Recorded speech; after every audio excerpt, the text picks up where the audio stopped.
Alright, what is up guys, it's Zuri here, and today I have for you a very different, very special kind of deck profile. It is for, Liberators? Yeah, but all of your probably like, Zuri, you've already done a deck profile for Liberators, and for Foolish Flames, but this one is, different. This one is for all those people out there who, are, somehow too poor to afford actual Liberators, considering Game Studio handed that deck to you for quite literally free, because everything is a rank reward.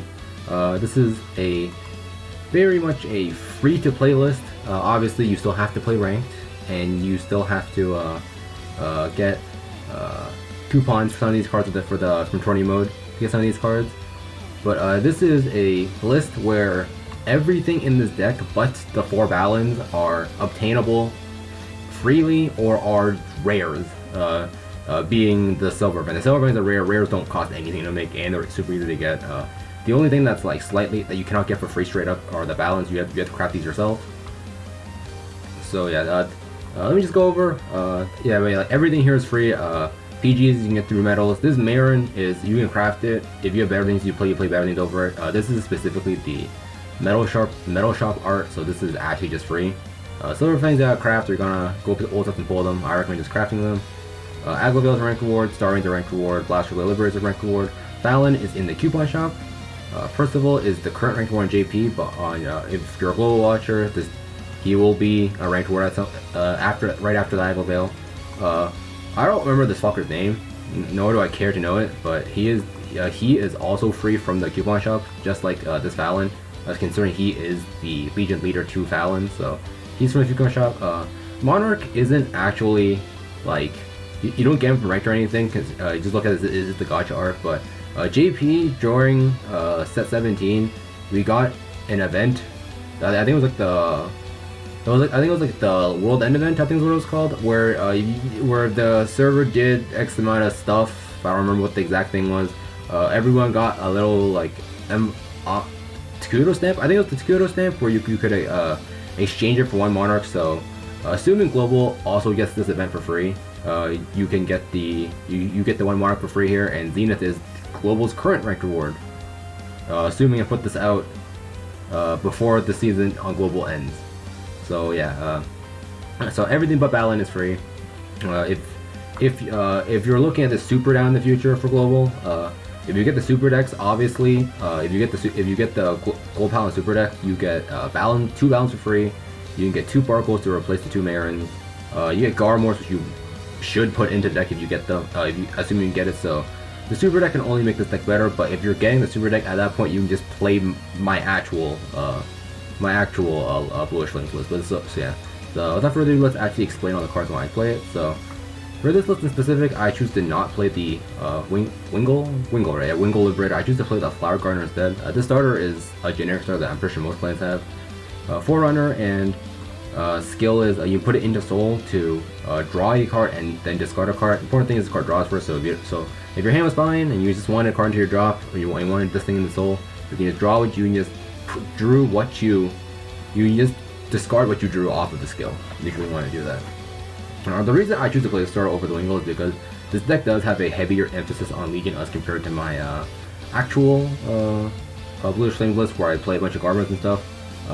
Even in my like not free to play, super free to play friendly deck for Bluish Flames, when I'm playing Legion, when I'm playing the 8 Legion build, I do choose this starter instead, because I do think that golds inherently do struggle to fill the drop zone for Legion early enough to be able to actually Legion when the first chance that they get. So I do think that if you are focusing on Legion in a Gold Paladin build, you should play this starter along with the Silver Fang, because this thing goes into Soul on turn 2 before your battle phase, so you can use the Silver Fang Witch on turn 2 to get the draw on that turn, which is really, really nice. So this is here to help you fill drop and a combo with the Silver Fang turn 2. And if you don't know what she does by now, the Silver Fang Witch is on place Soul Blast 2 to draw a card. Gets you 2 cards in drop for Legion and draws you a card. Very, very nice for Legion focused deck. The only problem with this deck is this card is not a Liberator name, so you can't call her any of the skills. In one of the games you will see that this was actually an issue, where this was the only booster off my top 3 off an Aga, if I remember correctly, and And Silver Fang, I couldn't call a Silver Fang, so my Zenith ended up being on a 1-pass, which I hit because I'm a good player, but that's besides the point. Not being Onion kind of does suck. If you don't like this many, you could cut down on it, but I do think having more of it is nice because you want to see this card super early on. So yeah. Next up, the Marin. He's just the Liberator tanky attacker. He is very rare and replaceable. You just don't have other good like super free options. All your other options could be like Bruno or something, but I think Marin has the uses, so I just play to a bit. PGs are PGs. It's the Liberator name. If you don't like these, you can play the old ones. I think these ones are better. And then finally, the Balin, the only not free card in the deck, but this card is like needed for Liberators to function. So I couldn't bring myself to like do a deck profile without this card in it, because Liberators.Balin is actually shit because you run into so much counterblast issues without the Balin. So yeah, you know what he does? Rearguard Circle. When a blaster with Liberator is placed in the same column as it on flip 1. So he's the counter charger for the deck. Very, very important. You honestly cannot play less than 4 of this card in any deck. If you look at like any Liberator list after Balin has come out, he is like he along with the PGs are like the mandatory 4s, and it's just the other 5 slots being changed with like Josephus, Sauron, Barkles. But we are free to play here, so we do not play those cards. So yeah, you cannot skimp on this card. This is a very, very high priority if you want to play Liberators. Next up, the grade 2 is the Aqua Bale. So his skill is on play, if your Vanguard is a Liberator, Reaver Circle only. On play, Vanguard's Liberator, CB1, check top 3, add a Liberator. Call a Liberator off the top 3 to an empty Rearguard Circle. Pretty good. It's a very, very cheap +1, quite selective as well, so it's just a very good card. And he's the mate to the Crucible, which is another reason why you play it. Next up is the Star Rain Trumpeter. He is, oh yeah, if you missed it the first time, he is a rank reward, so that's how you get him. And these cards eventually, if you miss the rank season, they will end up in the coupon shop eventually. They are quite expensive, but they are a way to get them for free.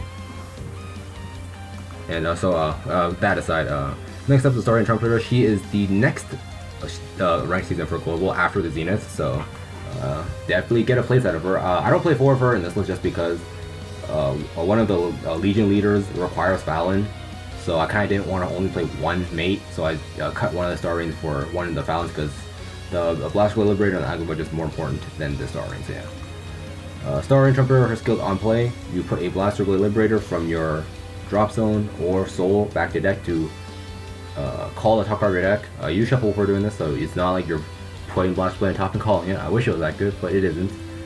And she calls to an open rear circle, and she prioritizes putting from drop before soul.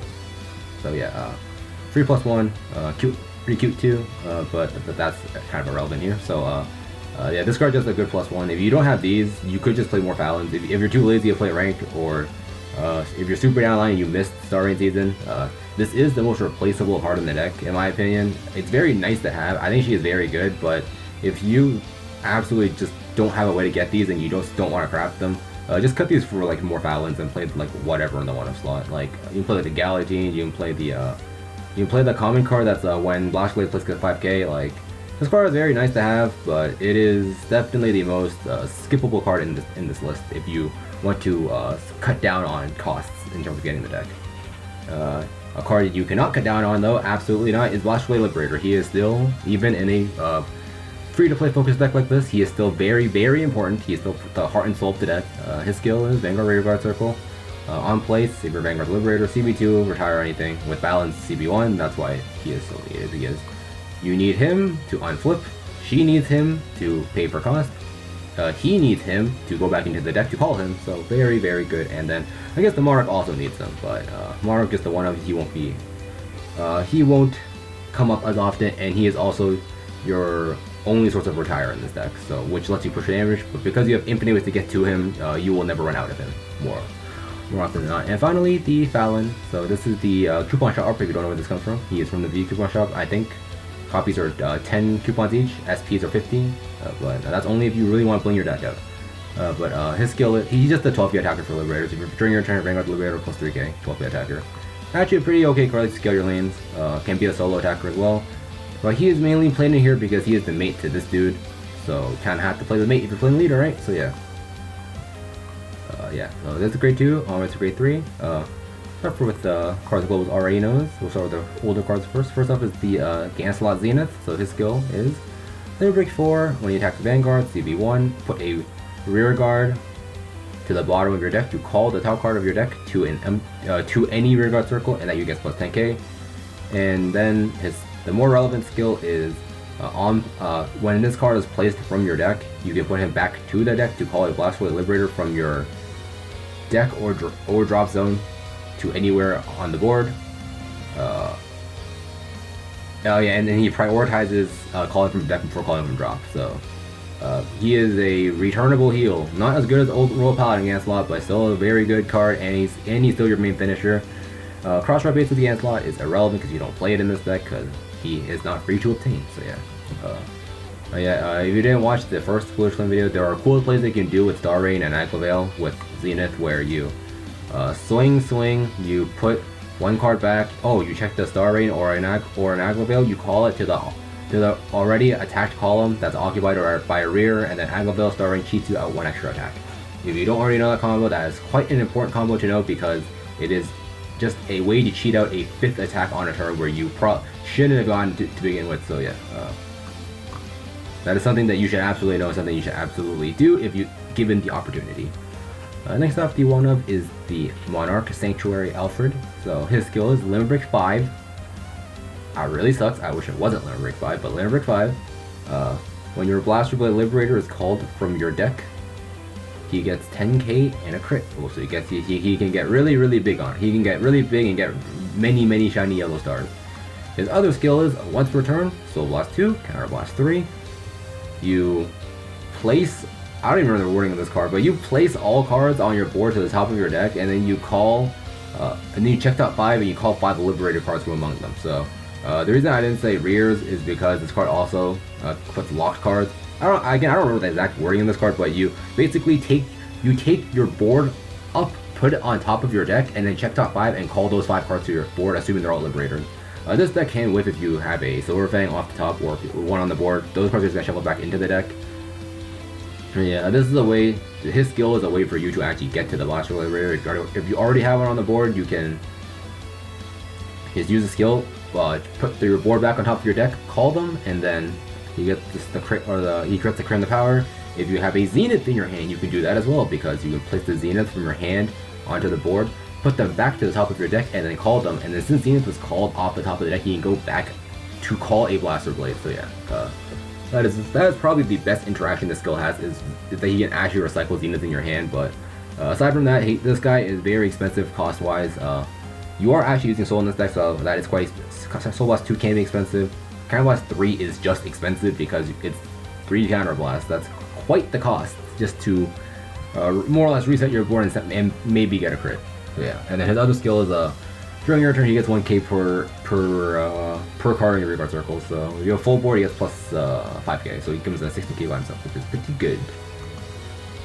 Yeah, he's just the one of you got one for free, so you're gonna play it. If you don't get this for free, Global doesn't get this for free, just play whatever else you want here. You can play whatever you have. If you absolutely have nothing and you're looking for like low rarity options, I guess Freed is okay, I guess. Not really, it kind of sucks, but just play what you have if Global doesn't get this for whatever reason. And if you're on JP and you already missed this, just play what you do have. I'm sure if you were interested in this, you probably got the Gold Paladin Super Deck, so you probably have Garmors, play those. And if you don't have Garmor as well, just play what you have. It's just the one slot, not that important. And then finally, this dude, I again do not know his name, but I do know he is a Liberator, and that is the important part. But his skill is a Legion of Fallon, and if this card is in Legion, if you have 3 or more Liberator rears, you can CB2 for 5k and a crit. You can do this more than once per turn. I don't think you would want to do this once per turn. That's CB4. That's super expensive. But he is a free-to-play card. He is a Legion, so you do get the extra mechanic in your deck, so you can put triggers back into your deck. His mate isn't bad, so you don't mind running his mate. Heck, the mate is better than the leader here. But having the option for a crit's cool, I guess. And then his last skill is one attack. When he attacks the Vanguard, if you have a card in the middle column, he gets plus 3k. So if he's in Legion, he always has this. If he's not in Legion, he needs a booster behind him. So yeah. His card's not that good, but you play because you don't have any other better options that are free. But he is definitely the first thing you cut if you have stuff like Garmor or the Core, or just better cards in general. And then lastly, the current ranked war in JP, the Percival. So he legions with Aqua Bale, and his skill is on Legion. Check dot 4, call any Liberator from among them to any Vanguard circle, and when he attacks the Vanguard, plus 2k. 3+1. He's the better of the two good legions between him and Core. He is the better of the two legions. This is the rent reward art. I don't own a playset yet because it's been like 5 days. I'm not trying that hard for a playset this card right now. So, but ignore the fact that this is a gacha copy. This card is free to obtain. This being the ranked award. So yeah, this is the free to play Liberator deck. I can't promise I'll do more of these. Gold Paladin just happens to have super accessible cards. I don't honestly even believe in free to play to begin with in this game, because as long as you play the game and grind towards the clans you like, you can build any deck you want, no matter how many trick orders it has in it. Except for clan events, of course. Clan events are doo-doo terrible. Except those. You can build whatever deck you want. I don't believe in free to play, but if you really wanted to not spend on, if you just wanted to get a deck for absolutely free, pretty much, as you cared zero shit about Gold Paladin, but you wanted a okay playable deck, this is definitely probably one of the better lists you could play. So yeah, let me guys what you think about this in the comments. Like, subscribe, let's have awesome games showing this deck off right after you guys, and I'll see you guys next time. Peace out.